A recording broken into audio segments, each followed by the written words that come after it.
ನಮಸ್ಕಾರ ರೀ ಸರ್. ನಮಸ್ತೆ. ನಿಮ್ಮ ಹೆಸರು? ಪುಟ್ಟೇಶ್ ಬಡಿಗೇರಿ ಹೇಳ ಅಂತ. ಹೇಳ ಕುಟ್ರ ತಾಲೂಕು ವಿಜಯನಗರ ಡಿಸ್ಟಿಕ್ ಅಲ್ಲ? ಹೌದೌದು. ಈ ನಮ್ಮ ಕಾವೇರಿ KMH 8333 ಈ ತಳಿ ಬಗ್ಗೆ ಏನಂತೀರಿ ಸರ್? ನಾವೀಗ ಎರಡರಿಂದ ಈ ವರ್ಷ 3ನೇ ವರ್ಷ ಸರ್ ನಾನು ಹಾಕಕತ್ತಿ. ಹಾಂ, ಇದೇ ತಳಿನ ಹಾಕ್ತಾ ಇದ್ದೀನಿ. ನಾನು ಬೇರೆ ಯಾವ ತಳಿನ ಇಷ್ಟಪಡಲ್ಲ.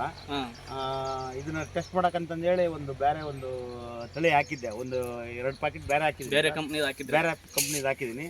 ಆ ಕಂಪ್ನಿಗೂ ಈ ಕಂಪ್ನಿಗೂ, ಕಾವೇರಿ ಕಂಪ್ನಿಗೂ ಮತ್ತು ಬೇರೆ 2 ಪ್ಯಾಕೆಟ್ ಹಾಕಿರೋ ಕಂಪ್ನಿಗೂ ಕನ್ಫರ್ಮ್ ಮಾಡಿದ್ರೆ ಇದು ಬೆಸ್ಟ್ ಅನ್ಸುತ್ತೆ ಸರ್. ಚೆನ್ನಾಗಿದೆ ಕಾವೇರಿ. ಒಳ್ಳೆ ಇಳುವರಿ, ಕಾಳು ಕೂಡ ಒಳ್ಳೆ ದೃಢವಾಗಿ ಒಂದು ಗುಲಾಬಿ ಕಲರ್ ಒಳ್ಳೆ ಚೆನ್ನಾಗಿ ಬರುತ್ತೆ ಸರ್. ಕಾಳು ಕೂಡ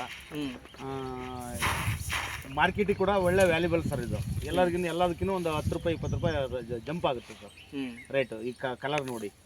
ಟೋಟಲ್ ಎಷ್ಟು ಪ್ಯಾಕೆಟ್ ತಗೊಂಡ್ರಿ ನೀವು? ಸರ್ ನಾವು 10 ಪ್ಯಾಕೆಟ್ ತಗೊಂಡಿದ್ದೀವಿ ಸರ್. 10 ಪ್ಯಾಕೆಟ್ ತಗೊಂಡಿದ್ದೀವಿ. 10 ಪ್ಯಾಕೆಟ್ಗೆ ಸ್ವಲ್ಪ ಹೆಚ್ಚು ಕಡಿಮೆ ಒಂದು 210 ಕ್ವಿಂಟಲ್ ಅಥವಾ 200 ಕ್ವಿಂಟಲ್ ಆಗ್ಬೋದು ಸರ್. ಟೋಟಲ್ ಒಂದು 200 ಕ್ವಿಂಟಲ್ ಆಗ್ಬೋದು. 200 ಕ್ವಿಂಟಲ್ ಆಗ್ಬೋದು ಸರ್. ಚೆನ್ನಾಗಿದೆ ಸರ್. ಈ ಕಾಳಿನ ಬಗ್ಗೆ, ಬೆಂಡಿನ ಬಗ್ಗೆ ಸರ್, ಬೆಂಡ್ ಬಂದ್ಬಿಟ್ಟು ಭಾಳ ತಿಳುವು ಬರುತ್ತೆ ಸರ್. ಕಾಳು ದಪ್ಪ ಬರುತ್ತೆ ಸರ್, ಕಾಳು ಉದ್ದ ಬರುತ್ತೆ ಸರ್ ಚೆನ್ನಾಗಿ. ಆಮೇಲೆ ತೂಕನೂ ಕೂಡ ಚೆನ್ನಾಗಿರುತ್ತೆ ಸರ್. ಇದು ಕಾಳು ಮಾತ್ರ ಒಳ್ಳೆ ದೃಢವಾಗಿ ದಪ್ಪವಾಗಿ ಚೆನ್ನಾಗಿ ಬರುತ್ತೆ ಸರ್ ಕಾಳು.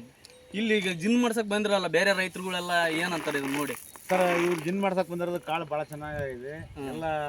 ಎಲ್ಲ ನೀರಾವರಿ ಕೂಡ ಇಷ್ಟು ಇದು ಬಂದಿಲ್ಲ, ಇಳುವರಿ ಚೆನ್ನಾಗಿದೆ ಅಂತ ಹೇಳ್ತಾ ಇದ್ದಾರೆ. ನೀವು ನೀರು ಕಟ್ಟಿಲ್ಲ ಸರ್? ಒಂದ್ಸಲ ಬೆದ್ಲಿಗೆ ಹಾಕಿ. ಈ ಸಲ ಬೆದ್ಲಿ ಸರ್. ಅಂದ್ರೆ ನೀರಾವರಿ ಇದ್ರು ಕೂಡ ಈ ಸಲ ನಾವು ನೀರು ಕಟ್ಟಿಲ್ಲ ಸರ್.